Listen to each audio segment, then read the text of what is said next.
let's talk about the Hua action that we've been mentioning. So the whole idea of the Hua is that we want to be able to neutralize, dissolve, receive, and then want to be able to capture the center at the same time.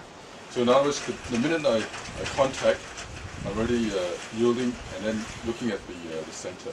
So I try to capture the center already. So what I need to do is that the minute the force comes, it comes, so I absorb, it's already out there. So again, there's that, yeah, okay.